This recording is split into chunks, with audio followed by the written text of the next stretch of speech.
एक गांव में अचानक से चुड़ैल का साया आ जाता है। फिर हरीराम का गेट ठक ठकाने लगती है।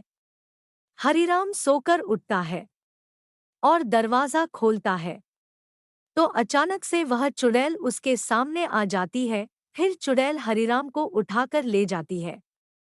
फिर अगले दिन पता नहीं कल रात से हरी राम कहाँ चला गया। पता नहीं भैया कहाँ चला गया वो। फिर उसी दिन वापस से चुड़ैल आती है और हरिया का दरवाजा खटखटाती है। फिर जब हरिया बाहर आता है तब वो चुड़ैल उसे उठाकर ले जाती है। अगली बार गांव में अरविंद और अनीशा नाम के दो पति पत्नी आते हैं। रास्ते में चलते हुए उनको एक व्यक्ति मिलता है। वह कहता है, तुम लोग यहाँ से चले जाओ, तुम लोग बचोगे नहीं, तुम लोग मारे जाओगे। फिर उस व्यक्ति को अनदेखा कर वह लोग वहां से चले जाते हैं।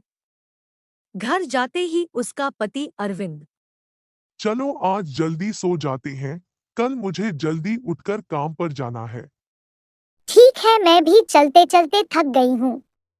फिर वह दोनों सो जाते हैं और रात होते ही चुड़ैल वापस से उसी गांव में आती है और अरविंद का दरवाजा खटखटाने लगती है। अरविंद के बाहर आते ही वह चुड़ैल अरविंद को उठाकर ले जाती है।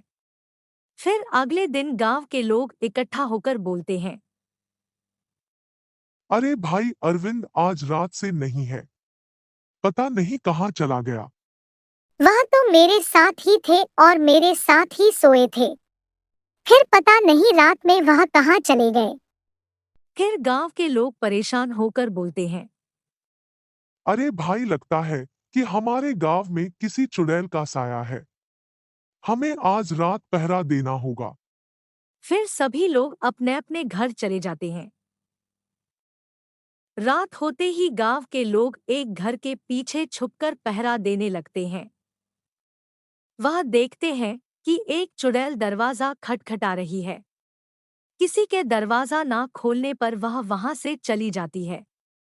फिर अगले दिन गांव के लोग एक बाबा को बुलाकर लाते हैं और गांव की सारी घटना के बारे में बाबा को बताते हैं। बाबा कुछ दिनों से हमारे गांव से मर्द कम होते जा रहे हैं। पता नहीं रात को एक चुड़ैल आती है और वह उठा कर ले जाती है। फिर बाबा और गांव के लोग गांव की ओर चलने लगते हैं और गांव पहुंचते ही सभी लोग एक घर के पीछे छुप जाते हैं। चुड़ैल को आते देख बाबा बोलते हैं, तुम लोग यही रुको, मैं उसे खत्म करके आता हूँ। बाबा उसके सामने जाकर बोलते हैं, तुम इस गांव में क्यों आती हो? तुम्हारा इस गांव वाले ने क्या बिगाड़ा है? फिर हंसते हुए चुड़ैल बोलती है, इस गांव के बाहर एक पानी का मोटर था जहां मैं रहती थी, लेकिन इन गांव वालों ने मिलकर उसे बंद कर दिया। तब से मेरा कोई ठिकाना नहीं और मैं इधर उधर भटकती रहती हूँ। इतना सुनते ही बाबा अपने मंत्र बोलते हुए उस चुड़ैल को जला देते हैं।